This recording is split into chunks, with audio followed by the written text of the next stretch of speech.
नमस्कार, स्वागत है आपका एबीपी न्यूज में। आपके साथ मैं हूं नेहा पंत। नरेंद्र मोदी ने हिंदी अखबार दैनिक जागरण को इंटरव्यू में कहा है कि देश को तीसरे मोर्चे का प्रयोग महंगा पड़ेगा। वहीं कानपुर में आज केजरीवाल ने दावा किया कि उनकी पार्टी को 100 सीटें मिलेंगी और उनके बिना केंद्र में सरकार नहीं बनेगी। इस बीच दैनिक भास्कर से इंटरव्यू में आमिर खान ने कहा है कि किसी एक पार्टी को सत्ता सौंपना ठीक नहीं है।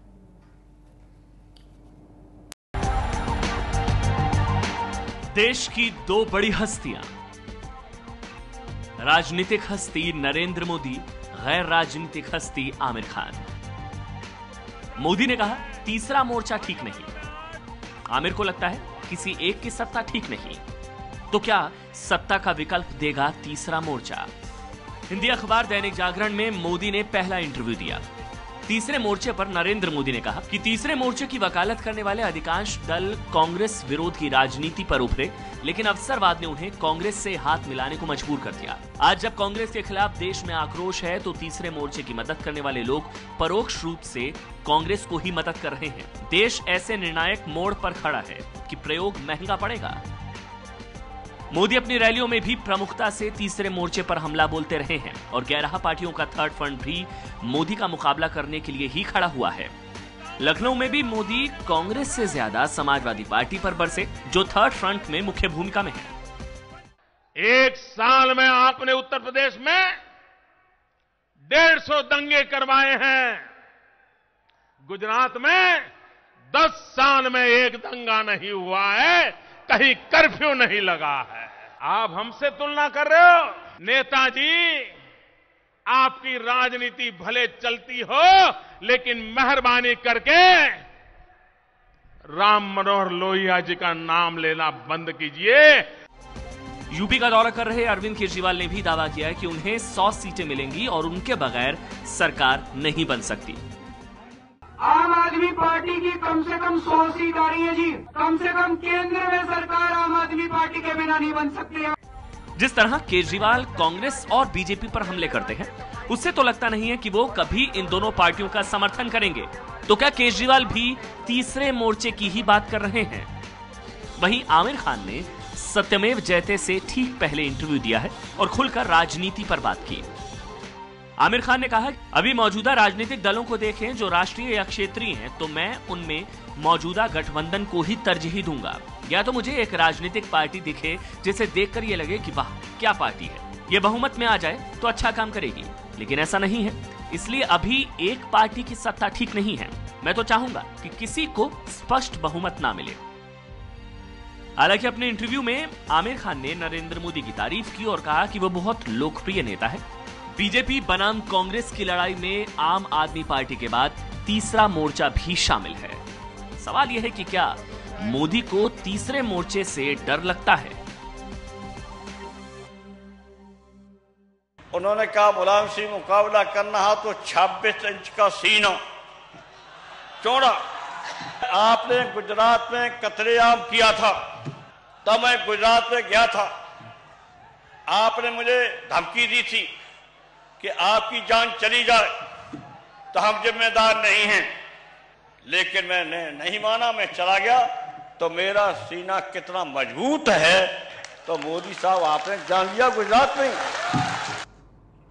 सवाल यही है कि क्या नरेंद्र मोदी तीसरे मोर्चे से डर गए हैं? क्या इसी वजह से इस तरह की बातें की जा रही हैं? और इसी मुद्दे पर करेंगे हम आज की बड़ी बहस कि क्या तीसरे मोर्चे से डर गए हैं नरेंद्र मोदी? क्या चिंतित हैं इससे? 100 सीटों का दावा करने वाले केजरीवाल क्या करेंगे? वो कह रहे हैं उनके बगैर केंद्र में नहीं बनेगी सरकार। बीजेपी और कांग्रेस पर वो लगातार हमला बोलते रहे हैं, तो 100 सीटें अगर उनको मिलती हैं तो किस पार्टी का रुख करेंगे? सवाल ये भी है। हमारे साथ आज की इस चर्चा में बीजेपी से सुधांशु मित्तल जी मौजूद है। सुधांशु जी, चर्चा की शुरुआत आपसे करना चाहूंगी और ये सवाल इसलिए उठाया जा रहा है कि क्या नरेंद्र मोदी तीसरे मोर्चे से डर गए हैं? क्योंकि अगर उन्हें लगता है कि तीसरे मोर्चे का कुछ खास होने वाला नहीं है, तो उन्हें इस तरह की तीसरे मोर्चे को लेकर चेतावनी देने की जरूरत क्या है?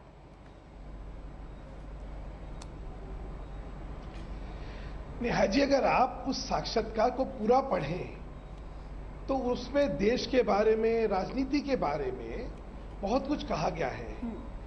एक खास प्रश्न उनसे जब पूछा गया तो उसके बारे में उन्होंने कहा कि इस तरह का प्रयोग देश के लिए अच्छा नहीं है। अब उस चीज को ये लेके हम सोचे कि नरेंद्र मोदी तीसरे मोर्चे से डर गए, मुझे तो लगता है ये बहुत बड़ी अतिशयोक्ति है। आज तीसरे मोर्चे के अगर अस्तित्व का ही प्रश्न आप उठा के देख लें तो चालू करते हैं। इन्होंने कहा हमारे पास 11 दल है, ठीक है। अरे मैंने इनसे पूछा 11 दल के नाम तो बता दीजिए, तो इनके पास नाम ही नहीं है, क्योंकि ना तो एजीपी इनके साथ है, ना ही इनके साथ बीजेडी है, तो इनके पास 11 दल का तीसरा मोर्चा है कौन सा? अच्छा, जहां तक ममता बनर्जी का सवाल है वो अलग है, वो भी एक और अलग मोर्चा है। तो ये तो ख्याली पुलाव, ये बीरबल की खीर बन रही है। ख्याली पुलाव, बीरबल की खिचड़ी, ये तमाम चीजें आप तीसरे मोर्चे को, ये तमाम एडजेक्टिव्स आप दे रहे हैं। हमारे साथ समाजवादी पार्टी से हाजी अयूब अंसारी साहब मौजूद हैं और तीसरे मोर्चे में समाजवादी पार्टी की और मुलायम सिंह यादव की कितनी अहम भूमिका है वो हम सब जानते हैं। हाजी अयूब अंसारी साहब, आप जवाब देना चाहेंगे? सुधांशु मित्तल कह रहे हैं कौन सी 11 पार्टियां किस आइडियोलॉजी पर साथ आई हैं और कई पार्टियां तो साथ भी नहीं है। पहली बात तो सुधांशु जी को जानकारी होनी चाहिए, जब राम जन्मभूमि वाला मामला था और आडवाणी जी रथ लेके चले थे, इतना उफान था पार्टी का, बाबरी मस्जिद को गिराया गया था, जब इनसे सरकार बनानी भारी पड़ गई थी। अब ये इतने पॉपुलर लीडर तो है नहीं, मोदी जी बड़बोले हैं, बातें करनी जानते हैं, बड़ी बड़ी बातें करते हैं, माननीय आदरणीय नेताजी को चैलेंज कर रहे हैं, नेताजी के बराबर के तो पैर की धूल भी नहीं है। और राजनीति कुछ जबान जोरी से तो होती नहीं, जन आधार होगा, जब 65 सीट जीत के आएंगे, समाजवादी पार्टी के एमपीज होंगे, जब पता चल जाएगा कि किस मोर्चे की सरकार बनेगी। तो मुलायम सिंह जी प्रधानमंत्री होंगे फिर तीसरे मोर्चे में? प्रधानमंत्री बनेंगे। आपको नहीं लगता कि बड़े सारे प्रधानमंत्री के दावेदार हैं ये 11 पार्टियों का, जो ये सभी प्रधानमंत्री के दावेदार है ना, यहाँ खाली नेताजी थोड़े ही हैं। यूं तो अभी केजरीवाल 100 सीटें बता रहे हैं, ये मुंह और मसूर की दाल, घोड़े को नाल लग रही थी, मेंढकी ने टांग उठा दिया, मेरे भी नाल लगाओ, है? ये कोई बात हुई क्या? कि कोई भी कहता है मेरी 100 आ रही, मेरी 200 सीट आ रही। ये अंसारी साहब, आप तो एक रास्ता बंद कर रहे हैं, क्योंकि केजरीवाल कांग्रेस बीजेपी पर हमला बोलते रहते हैं। अगर तीसरे मोर्चे को उन्होंने देने की सोची, मान लीजिए 100 सीटें आ गई तो मुसीबत हो जाएगी फिर। नहीं, 100 सीटें आएंगी जब तो। अच्छा, लेकिन आपको भी, मुलायम सिंह जी को भी अगर प्रधानमंत्री बनना है इस कथित तीसरे मोर्चे का, तो कांग्रेस का तो बाहर से समर्थन लेना पड़ेगा ना। तो कांग्रेस वालों से पूछ लेते हैं फिर। देखिए, जो अखिलेश जी, जो गैर सांप्रदायिक शक्तियां हैं उन सबको एकजुट, उनका स्वागत है। आप हमेशा से कहते हैं ना, कांग्रेस तो आप उसी में शामिल करते हैं, गैर सांप्रदायिक शक्ति आप लोग मानते हैं। अखिलेश जी, यहाँ पे सवाल ये कि तीसरे मोर्चे के अस्तित्व को आप कैसे देखते हैं? नरेंद्र मोदी ने तो अपनी स्थिति साफ कर दी, उन्होंने कहा ये प्रयोग देश को महंगा पड़ेगा। आपको क्या लगता है अभी के वातावरण में, क्या तीसरा मोर्चा वाकई सत्ता में आ सकता है? वो आएंगे तो उनको समर्थन देंगे आप?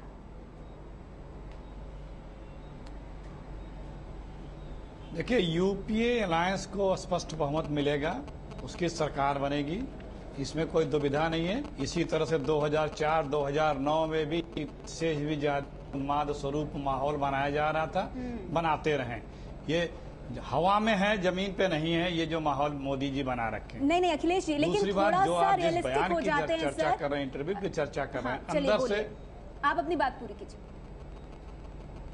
हम रियलिस्टिक का उदाहरण मैंने दिया, आप रियलिस्टिक का उदाहरण दे तो मैं जानूं। मैंने तो रियलिस्टिक का उदाहरण दिया 2004 और 2009 के जनादेशों के आधार पे मैंने ये बात कही है। कई लोग, कई साथी एनडीए में जुड़ते हमें दिख रहे हैं। तीसरे मोर्चे की भी तरफ 11 पार्टियों की एक कवायद होती हुई दिखाई दे रही है। सर, आप लोगों की तरफ कोई आता नहीं दिखाई दे रहा, तो इसीलिए ये सवाल मैंने पूछा था कि कैसे जो स्पष्ट बहुमत और इन सब की बात आप कर रहे हैं, तो वो कहीं आप लोगों का तो विचार जो है वो तो कहीं भटका हुआ नहीं है? नहीं, भटके हुए आप लग रहे हैं, क्योंकि आप कुछ ध्यान नहीं दे रहे हैं। जो लोग इन पे ज्वाइन किए हैं वो लोग क्या हैं, उन लोगों के पास क्या संख्या बल है, या क्या वो प्रदेश के क्या नंबर 1 नंबर 2 पार्टी हैं? लेकिन जो लोग इनके साथ से गए हैं वो प्रदेशों में हुकूमत कर रहे थे, जैसे बिहार के लोग गए हैं। तो ऐसे लोगों को जैसे कोई व्यक्ति डूब रहा हो, तिनके की तलाश करता हो, वही हाल आज बीजेपी की है, लेकिन बचता फिर भी नहीं है। और ये बात बीजेपी के नेता जानते हैं, भले 272 प्लस कहा करें, लेकिन अच्छी तरह जानते हैं जिस प्रकार से भयाक्रांत होकर के इंटरव्यू इन्होंने दिया है जागरण को, उससे आभास है इनको कि इनकी सरकार नहीं बनने वाली है। अगर इतना कॉन्फिडेंस होता तो मुख्यमंत्री का पद छोड़ करके क्यों नहीं पूरे देश में सवाल मैं आगे ले जाती हूँ। शिवसेना से प्रेम शुक्ला जी हमारे साथ हैं और शिवसेना एक अहम सहयोगी है बीजेपी का। मैं उनसे जवाब ले लेती हूँ आपकी बात का। अखिलेश जी, प्रेम शुक्ला जी, अखिलेश जी का यहाँ पर ये कहना कि ये क्या घबराहट और चिंता नहीं दिखाता है कि वो एक खुला मैसेज दे रहे हैं, संदेश दे रहे हैं कि तीसरे मोर्चे को अगर आप वोट देंगे तो वो प्रयोग अपने आप में विफल होगा। उन्हें कहने की क्या जरूरत है? अगर उनकी आंधी आगे चल के सुनामी बनेगी जैसा वो खुद कह रहे हैं तो फिर इन सब बातों में पड़ी क्यों रहे?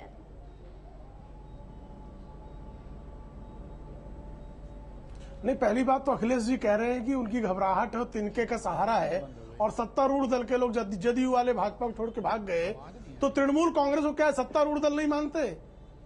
इनको क्या लगता है कि वाईएस राजशेखर रेड्डी जो भाग गए इनके पास से वो सत्तारूढ़ नहीं थे, या किरण कुमार रेड्डी जो मुख्यमंत्री इनके आज तक बैठे थे इनका पार्टी छोड़ के भाग गए, नई पार्टी बना रहे हैं और द्रविड़ मुन्नेत्र कसगम इनको लतियाते हुए भाग जा रहा है। तो ऐसी स्थिति पहले अपना देख लेंगे, उसके बाद राजग पर बात करने आती। दूसरी बात, जब भी तीसरे मोर्चे का उत्थान होता है कांग्रेस का पतन सुनिश्चित हो जाता है। और मुझे लगता है कि तीसरा मोर्चा इस बार जो गठित हुआ है, और अगर तीसरा मोर्चा इसी तरह रहा तो कांग्रेस को कब्र में भेजने का इंतजाम तीसरा मोर्चा करेगा। उत्तर प्रदेश में मुलायम सिंह यादव किसका वोट लेंगे? भारतीय जनता पार्टी का लेंगे कि सेकुलर वोट लेंगे? तीसरे मोर्चे में जदयू जो है वो भाजपा का वोट खींचेगी कि सेकुलर वोट लेने वाली है, यही बता दें। इसी तरह से बीजू जनता दल अगर इनके साथ आ गया तो किसका वोट लेगा? असम गण परिषद जो है वो किसका वोट लेगा? अभी तक आए नहीं है दोनों, वैसे असम गण परिषद और बीजू जनता दल। अगर हम इनके 11 सदस्य मान भी लें तो वो 11 सदस्य जो है वो सेकुलर वोटों में सेंध लगाएंगे कि नहीं लगाएंगे? और नरेंद्र मोदी जब सेकुलर वोटों के यानी तीसरे मोर्चे को टारगेट करें तो बहुत तीसरे मोर्चे के गठन की बात कि तीसरा मोर्चा जितना बढ़ेगा या मोदी के निशाने पर आएगा, मुस्लिम जितना उस पर विश्वास करेगा, उसका नुकसान जो है अंततः कांग्रेस को भोगना पड़ेगा। यही जमीनी हकीकत है। नुकसान होगा, लेकिन क्या उसकी चिंता नरेंद्र मोदी में भी है? क्योंकि ये तो आप मान रहे हैं कि 11 पार्टी साथ आ रही हैं और तीसरे मोर्चे का गठन होना। राजीव जी, आपको क्या लगता है नरेंद्र मोदी ने ऐसा क्यों कहा कि देश को तीसरे मोर्चे का प्रयोग महंगा पड़ेगा?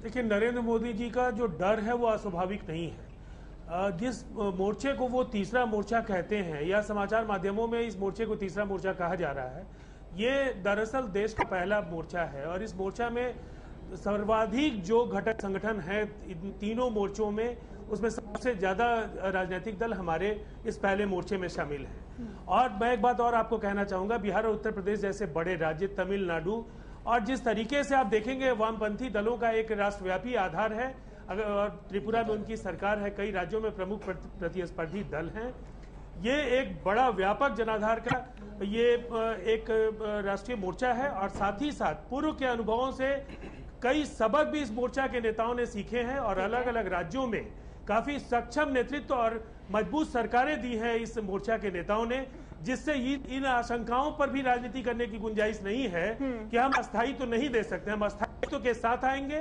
जनता से जो हमने वायदे किए उसको पूरा भी करेंगे। आप मानते तीसरा मोर्चा? लेकिन उस दौर में आपके पास हरकिशन सिंह, सुरजीत और देवीलाल जैसे बड़े कद्दावर नेता हुआ करते थे, जिनकी बात जितने छोटे दल थे सारे दल माना करते थे। इस समय आप ये नहीं मानेंगे कि आपको फिर बहुत बड़ी कमी खलेगी सुरजीत और देवीलाल जैसे नेताओं की? निश्चित तौर पर जिन बड़े नेताओं का आपने जिक्र किया है, सच है कि पिछले जो भी प्रयोग हुए हैं इन बड़े कद के नेताओं का बहुत ही महत्वपूर्ण योगदान था, उनकी कमी खलेगी। लेकिन पूर्व के अनुभवों से इस गठबंधन ने बहुत कुछ सीखा है और हमारे गठबंधन में शामिल तमाम नेताओं ने कई आप कुल मिलाकर के तीसरे मोर्चे को एक मजबूत विकल्प के तौर पर देख रहे हैं देश के सामने। नरेंद्र मोदी की बात में आप दम नहीं देखते। आतिशी जी हमारे साथ मौजूद हैं आम आदमी पार्टी से। आतिशी, यहाँ पर सवाल ये कि अरविंद केजरीवाल कह रहे हैं कि 100 सीटें उनको मिलेंगी लोकसभा चुनावों में। अब दिल्ली में तो आप लोगों ने कांग्रेस का साथ लिया, केंद्र में किसका साथ देंगे? देखिए, वो तो जब रिजल्ट आएगा तब देखेंगे कि सरकार कैसे बनती है। लेकिन क्योंकि आप तीसरे मोर्चे की बात कर रहे हैं, देखने वाली बात यह है कि आज ऐसा नहीं है कि तीसरे मोर्चे के लिए स्थान है। हमारा ऐसा मानना है कि एक तरह से आतिशी जी, ये हैरानी की बात है, आप लोग तो हमेशा सिद्धांतों की बात करते हो, तो नतीजों से आपको क्या लेना देना? आप लोगों के सिद्धांत नतीजे आने नहीं आने से थोड़ी ना बदलेंगे या बदल जाएंगे? देखिए, अभी चुनाव 2 महीने दूर हैं। 2 महीने में ये स्पष्ट हो जाएगा कि किसकी कितनी सीटें आती हैं। स्थिति तब एक तरह से तभी बताएगी कि सरकार कैसे बनेगी। परंतु जो आप तीसरे मोर्चे की बात कर रहे हैं, उसमें देखना ये जरूरी है कि आज देश में तीसरे मोर्चे की आवश्यकता नहीं है, एक तीसरी प्रकार की राजनीति की आवश्यकता है। क्योंकि देश भर जो हम गुस्सा देख रहे हैं, उसमें एक नए प्रकार की राजनीति की एक स्थान बन रही है। अब क्या वो राजनीति तीसरा मोर्चा कर पाएगी? क्या उसके लिए एक नए प्रकार की विकल्प की आवश्यकता है? वो देखने वाली बात है। क्योंकि जो सारी तीसरे मोर्चे की पार्टियां हैं, देखा जाए तो सभी पार्टियों में हम उसी प्रकार की राजनीति, उसी प्रकार का भ्रष्टाचार देख रहे हैं। नहीं, एक बड़ा सवाल ये उठता है कि अरविंद केजरीवाल ने कहा कि 100 सीटें आएंगी और हमारे बिना केंद्र में किसी की सरकार नहीं बन पाएगी। एक तरफ तो आप सभी राजनीतिक पार्टियों को नकारते हैं कि सभी भ्रष्ट हैं, और दूसरी तरफ आपका ये स्टेटमेंट, ये कहना कि हमारे बिना किसी की नहीं बन पाएगी, यानी कहीं ना कहीं किसी पार्टी के साथ वो जाएंगे या समर्थन होगा या लिया जाएगा या दिया जाएगा तब बन पाएगी। इसलिए ये स्थिति देखिए, जहां पे समर्थन लेने या देने की बात है, समर्थन लेना या देना हमारा या हमारे प्रति सिर्फ इसी आधार पे नहीं है कि हम 3 पार्टियां हैं, हम एक साथ साथ आके मिलना चाहते हैं। ये हमेशा मुद्दा आधारित ही होगा। दिल्ली की स्थिति में भी ये स्पष्ट कहा था, कांग्रेस ने हमें आके समर्थन दिया, परंतु हम उनके पास 18 पॉइंट लेके गए थे कि अगर आप इन 18 पॉइंट कह रहे हैं कि अभी आगे भी किसी को समर्थन देंगे तो वो अपनी शर्तों के आधार पर ही होगा। सुधांशु जी, आप अपनी बात रखिएगा, लेकिन यहाँ सिर्फ तीसरा मोर्चा ही नहीं है सुधांशु जी, यहाँ पर अरविंद केजरीवाल की पार्टी भी है। अरविंद केजरीवाल ने कहा है कि 100 सीटें मिलेंगी, हमारे बगैर केंद्र में अगली सरकार नहीं बनेगी। और इतना ही नहीं, वाराणसी से अगर मोदी चुनाव लड़ते हैं तो उनके ऑपोजिट केजरीवाल को लड़ना चाहिए, ये उनकी पार्टी कह रही है उनसे।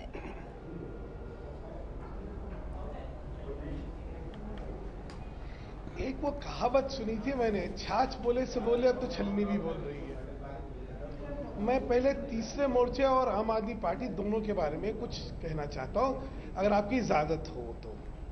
अभी मैं बड़े गौर से सुन रहा था कि आम आदमी पार्टी, वो तीसरे मोर्चे के बारे में कहा गया कि ये तीसरा मोर्चा नहीं प्रथम मोर्चा है। मुझे बड़ा अच्छा लगा सुन के। फिर मैं हिसाब लगाने लगा कि भाई ये तीसरा मोर्चा जो है ये लड़ेगा कितनी सीटों पे, तो पता लगा 200 सवा 200 सीटों से तो ज्यादा ये लड़ने वाला ही नहीं है। जो मोर्चा 200 सवा 200 सीटों पे लड़ने वाला है, अगर वो प्रथम पार्टी है हिंदुस्तान की राजनीति की, तो भैया इनको मुबारक हो, बहुत अच्छा है। अभी दूसरा आम आदमी पार्टी से सुना कि ये नई तरह की राजनीति करते हैं। मैं सोचने लगा हाँ भाई ये वाकई बहुत नई तरह की राजनीति करते हैं। केजरीवाल जी कहते हैं मैंने चिट्ठी लिखी और मोदी ने जवाब नहीं दिया। हाँ। मैंने कहा केजरीवाल जी मैंने भी आपको चिट्ठी लिखी थी, आपने भी जवाब नहीं दिया। किस बात का जवाब नहीं दिया आपसे? और मैंने नहीं, सिर्फ होम मिनिस्ट्री ने लिखी, ईडी ने लिखी, आपसे आपके जो पैसे आए थे फोर्ड फाउंडेशन के, उसका जवाब सुधांशु जी मुझे ये बताइए, देखिए बाकी मेहमान भी हैं, मुझे ये बताइए सुधांशु जी, आप नहीं मानते कि तीसरा मोर्चा या फिर अरविंद केजरीवाल कोई चुनौती है मोदी के सामने, ये कहना चाहते हैं आप? मैंने आपसे कहा ना, आप अपने आप गिन लीजिए कितनी सीटों पे ये लड़ रहे हैं और केजरीवाल जी के दावों में क्या सार्थकता है। 2 लोकसभा, दिल्ली का भी सब इतनी गुणगान करते रहे, सुधांशु जी बखान करते। सुधांशु जी पिछले 3-4 बार के आम चुनाव के नतीजे ये बताते हैं कि 543 में से कांग्रेस और बीजेपी के पास मिलाकर 300 सवा 300 सीटें ही आती रही हैं। बाकी की 200, 210, 220 सीटें कथित रूप से ये जो गैर बीजेपी, गैर कांग्रेस के जो पार्टियां हैं उनके हिस्से जाती रही हैं। तो एक बहुत बड़ा चंक है। और आपकी पार्टी भी पिछली बार 337 या कुछ इतनी सीटों पे लड़ी थी। आपको फिर ध्यान नहीं, मैं आपसे क्या कहा कि यहाँ तीसरा मोर्चा जो है, यहाँ पे तृणमूल कांग्रेस अलग है, और जो ये तथाकथित तीसरा मोर्चा है ये लड़ भी सिर्फ 200 सवा 200 सीटों पे रहे। नहीं, तृणमूल कांग्रेस अलग है तो क्या हुआ? जयललिता तो साथ है, थोड़ी तो यूपी से समाजवादी पार्टी तो है उसमें। फिर मोदी जी ने ये कहा क्यों? तो है। हाँ। फिर मोदी जी एक प्रयोग वाली बात क्यों कह रहे कि साहब ये प्रयोग करना खतरनाक रहेगा? अखिलेश जी मुझे एक बात बताइए, तीसरे मोर्चे की तरफ से ये आवाज उठ रही है कि नरेंद्र मोदी को प्रधानमंत्री नहीं बनने देंगे, और कांग्रेस पार्टी भी जाहिर सी बात है आपकी प्रतिद्वंदी है, आप यही चाहेंगे नरेंद्र मोदी प्रधानमंत्री ना बने। तो क्या एक ऐसी स्थिति उत्पन्न हो सकती है कि तीसरे मोर्चे की स्थिति इतनी अच्छी हो कि नरेंद्र मोदी को बाहर रखने के लिए कांग्रेस थर्ड फ्रंट को समर्थन दे?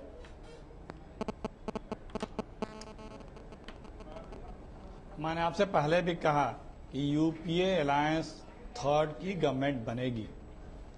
जहां तक रही बात भाजपा के मोदी जी की, स्वयं को चाय बेचने वाले का तगमा लेकर के गरीबों का अपने आप को रहनुमा दिखाने वाले एक रैली में औसतन 40 करोड़ रुपए खर्च करते हैं। ये जो दावा इन लोगों करते हैं, 29 ट्रेनें, 5000 बसें, 15,000 फोर व्हीलर, इन सारे खर्चों को जोड़िए तो कम से कम 40 करोड़ रुपए आता है। और आदमी आया 1 लाख, 1.25 लाख आदमी भी नहीं आया। पूरे प्रदेश में वही लोग हर रैली में जाते हैं। इनकी 8वीं रैली थी, 90% वही लोग हर रैली में जाते हैं। हाँ। तो देखिए, ये दिखाने के लिए भले कुछ करते हो, लेकिन अंदर से इनको पता है कि इनकी क्षमता, इनकी पहुंच, इनकी पकड़ पब्लिक में या पब्लिक का रिस्पांस क्या, ये इनको पता है, इसलिए ये खौफजदा है। मैं सुधांशु जी, बात जो आप पार्टी है, ये हिंदुस्तान की पहली ऐसी पार्टी है जो पॉलिटिकल चीटर है। पॉलिटिकल चीटर है। आप देखें, जब से जन्म लिए हैं तब से आज तक सिर्फ धोखा दिया है राजनीतिक बातों पे। कभी भी किसी भी आइडियोलॉजी की बात करते हैं, लेकिन कभी अपनी किसी आइडियोलॉजी को फॉलो नहीं किया, उसको जस्ट रिवर्स किया है। आम आदमी पार्टी कह रही है हमारे बगैर तो नहीं बनेगा, और आप उनको चीटर बता रहे हैं। आपने साथ दिया उनका दिल्ली में। ये हाँ, इसीलिए तो दिया कि और जनता को चुनाव में न जाना पड़े और ये पता लग जाए कि ये क्या है। देखा आपने, 49 दिनों में ही चले गए। सुधांशु जी, मैं आपसे जानना चाहूंगी, क्या इसको इस तरह से समझा जाए कि अगर पार्टियां, क्षेत्रीय पार्टियां एनडीए में आकर मिलती हैं तो सब ठीक है, लेकिन अगर वही पार्टी तीसरे मोर्चे में जाकर मिलती है तो फिर मोदी के लिए चिंता का सबब हो जाता है। जयललिता आपके साथ मिलती तो ठीक था, तीसरे मोर्चे में चली गई तो आपके लिए परेशानियां खड़ी हो जाती हैं।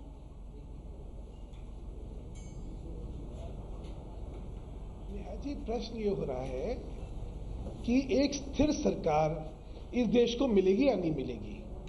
जो चिंतन है वो इस बात का है, ये थोड़ी कि कौन बनाता है। देखिए, प्रजातंत्र में कोई भी सरकार बनाए वो थोड़ी है, लेकिन सिर्फ जोड़ तोड़ करके, जैसे देवगौड़ा जी का एक्सपीरियंस हुआ था या गुजराल जी वाला जो हुआ था, उसको देख के ये लगता है कि यहाँ पे राष्ट्रीय दलों में जब सरकार बनती है तो उसकी स्थिरता होती है।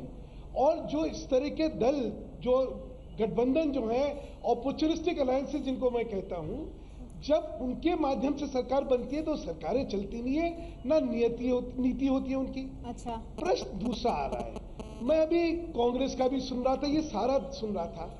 देखिए, इस समय राजनीति जो है वो नहीं, लेकिन दिक्कत क्या है? नहीं, सुधांशु जी, मेरी बात सुनिए, इसमें दिक्कत क्या है? देखिए, जब आपके साथ बाकी पार्टियां जुड़ी तो उस वक्त भी जब एनडीए की सरकार बनी तो बीजेपी का तो नहीं था ना कॉमन मिनिमम प्रोग्राम, तो बाकी पार्टियों को आपको अकोमोडेट करना पड़ा। वही तीसरा मोर्चा भी कर सकता है, वही कोई भी सरकार कर सकती है देश हित में। तीसरा, नेहा जी, आपने पूरी बात नहीं सुनी मेरी। देखिए, यूपीए बना, मैंने उसके लिए कभी नहीं कहा ना। यूपीए में एक बड़ी पार्टी ने लीड करके और एक सरकार दी। ठीक है। जो संगठन, मैंने आपको अभी कहा, इनसे पूछिए ना, जो जने 220 सीट से ज्यादा लड़ नहीं रहे हैं, वो अगर सरकार बनाने की बात करते हैं या वो सरकार बनानी चाहिए, उसके बारे में हमें ऐतराज नहीं होना चाहिए। ये कहना जो है राजनीति और प्रजातंत्र। राजीव जी से जवाब ले लेती हूँ इसका। राजीव जी, आप लोग 220 सीटों पर बमुश्किल शायद लड़े, 11 पार्टियां आके मिली हैं, हर पार्टी के नेता की प्रधानमंत्री बनने की ख्वाहिश। आप देश के बारे में सोचेंगे या 9 पार्टी गलत नहीं, या अपनी ख्वाहिशों के बारे में? नहीं, आप तो कह रहे हैं कि वो मोर्चा ही नहीं बना है। पार्टियों का शीर्ष नेतृत्व बिल्कुल इस बात के लिए, पूरी तरह से इस बात के लिए कटिबद्ध संकल्पित है कि हम चुनाव के पहले कोई नेतृत्व देश पर नहीं थोपेंगे। देश की जनता के विवेक पर संदेह हमें नहीं करना चाहिए। जो निर्वाचित सांसद होंगे तो कह रही है कि मुलायम सिंह जी बनेंगे। आप ये बताइए, मुलायम सिंह कोई नेता हम होंगे थोपने नहीं होंगे? जा रहे। और चाहे वो मुलायम सिंह जी हो, नीतीश कुमार जी हो, जयललिता जी हो, वामपंथी मोर्चा के नेता हो, तमाम नेताओं के बीच में ये सहमति है कि हम कॉमन मिनिमम प्रोग्राम के साथ चुनाव में जाएंगे।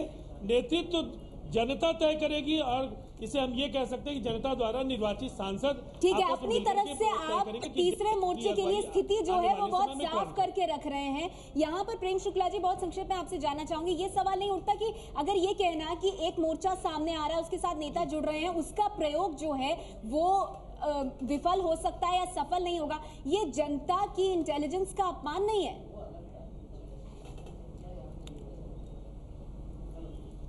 देखिए जनता तो पहले भी ये मेरा सवाल प्रेम शुक्ला जी से है। गठबंधन के नेता है और जो राजनीतिक दल है उनको अलग अलग इलाकों में जनता ने जनादेश दिया है, उसके नेतृत्व में आज तक एक भी स्थिर सरकार नहीं बनी है। ना मोरारजी देसाई की सरकार स्थिर रही, न चौधरी चरण सिंह की सरकार स्थित रही, न वीपी सिंह की सरकार स्थित रही, न चंद्रशेखर की सरकार स्थिर रही, न देवेगौड़ा की, न गुजराल की। जबकि कांग्रेस के नेतृत्व और भाजपा के नेतृत्व में जब भी गठबंधन सरकारें बनी उन्होंने अपना कार्यकाल पूरा किया है। इसलिए मुझे लगता है कि देश की जनता जानती है बीजेपी कांग्रेस अगर ये बात कह रहे हैं तो वो इसीलिए कि आप लोग स्थिर विकल्प नहीं दे सकते। आपने अतीत में इस बात को प्रूव किया है कि आप स्थिर विकल्प नहीं दे सकते देश को। अयूब अंसारी साहब, मेरा सवाल आपसे। हमारी प्रदेश की तमाम स्थिर सरकारें रही हैं, पिछले 20 साल का रिकॉर्ड है, 25 साल का। माननीय मुलायम सिंह जी और अब अखिलेश यादव जी की स्थिर सरकार है। हम केंद्र की बात देश में साहब आपका रिकॉर्ड नहीं अटक गया है, जबकि देश के अंदर हम सरकार बनाएंगे, जब देश में सरकार बनाएंगे तो हमारी स्थिर सरकार होगी और तीसरे मोर्चे की निश्चित सरकार होगी। प्रधानमंत्री तय करेंगे। अच्छा, आप तय करेंगे। बड़े लीडर हैं, माननीय मुलायम सिंह जी होंगे, प्रधानमंत्री होंगे। माननीय मुलायम सिंह जी। आतिश जी, बहुत संक्षेप में मैं आपसे जानना चाहूंगी, आपने अब तक ये नहीं बताया आपकी पार्टी का रुख क्या होगा। 100 सीटें बहुत मायने रखती हैं। मैं तो एक्चुअली सुधांशु जी और जो हमारे कांग्रेस के साथी हैं उनकी बात हमेशा की तरह एक जैसी निकल के आती है। स्थिर सरकार तो वो देते ही हैं, ये तो हमें स्पष्ट है। और वो स्थिरता कहाँ से आ रही है ये भी हमें पता है कि जब दोनों पार्टियां सरकार मुकेश अंबानी चला रहे हैं। नहीं, तो स्थिरता कहाँ से आ रही है इन दोनों सरकारों में? 100 सीटों वाली पार्टी का क्या रुख है? स्थिरता इन दोनों पार्टियों में मुकेश अंबानी के पैसे से आ रही है। आप हर मोर्चे पर बोलते हैं 100 सीटों वाली पार्टी कहाँ जाएगी, ये भी तो जाने जनता। देखिए, 100 सीटों वाली पार्टी सिर्फ भ्रष्टाचार के खिलाफ लड़ाई में शामिल है और हमारे सरकार का और कोई एजेंडा नहीं है। हम सिर्फ ऐसी सरकार बनाएंगे जो भ्रष्टाचार के खिलाफ लड़ाई लड़ेगी। और कांग्रेस और बीजेपी ने आपने कहा आपके बिना सरकार नहीं, इसीलिए ये सवाल पूछा गया था, इसीलिए सवाल पूछा गया था। विजय, इस पूरी तस्वीर को आप कैसे देख रहे हैं? बहुत संक्षेप में मुझे प्रोग्राम खत्म। देखिए, कुल मिलाकर कोई एक पार्टी की सरकार नहीं बन सकती, ये सब जानते हैं। गठबंधन का दौर है, ये गठबंधन भी स्थायी नहीं रहते। जैसे यूपीए 2 में भी गठबंधन में जो पहले प्री पोल अलायंस था या उसके बाद भी लोग शामिल हुए, वो भी सरक लिए। बाबूलाल मरांडी चले गए, डीएमके चली गई और उसके बाद ममता चली गई। तो मुझे लगता है कि मोदी अच्छी तरह जानते हैं कि एक एक सीट की, एक एक पार्टी की, चाहे छोटी हो चाहे बड़ी हो, उसको अपने साथ मिलाने की और एक एक सीट पर अपना कब्जा जमाने की एक लड़ाई है। इसीलिए शायद वो कहीं ना कहीं जनता को ये संदेश दे रहे हैं कि स्थिर सरकार इस देश के लिए जरूरी है। अखिलेश जी, आपकी पार्टी क्यों कुछ नहीं कह रही तीसरे मोर्चे को लेकर?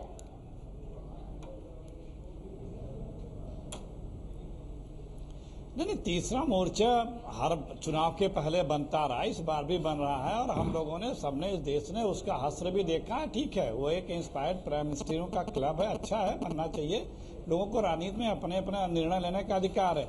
लेकिन जो व्यक्ति दम्भ के साथ जो पार्टी ये बोलती थी कि जनादेश दिख गया है, हवा चल रही है, स्पष्ट बहुमत मिलना है और एक टाइम बाउंड है कि बस मोदी को पीएम की ओथ लेनी है, वो क्यों घबराए हुए हैं? क्योंकि यथार्थ दिख रहा है, वो मटीरियल ही नहीं है ना, वो पार्टी और मटीरियल है कि देश की जनता उन्हें जनादेश दे सके। आपने ये संकेत भी दिया कि अगर कोई घबराया हुआ है तो उसको पूरा गेम से बाहर करने के लिए कांग्रेस पार्टी क्या कर सकती है? आपने बोला कि थर्ड फ्रंट पहले भी सत्ता में आई है और उसमें कांग्रेस ने भी अपना योगदान दिया है। शुक्रिया आप सभी मेहमानों का हमारे साथ आज की इस चर्चा में जुड़ने के लिए।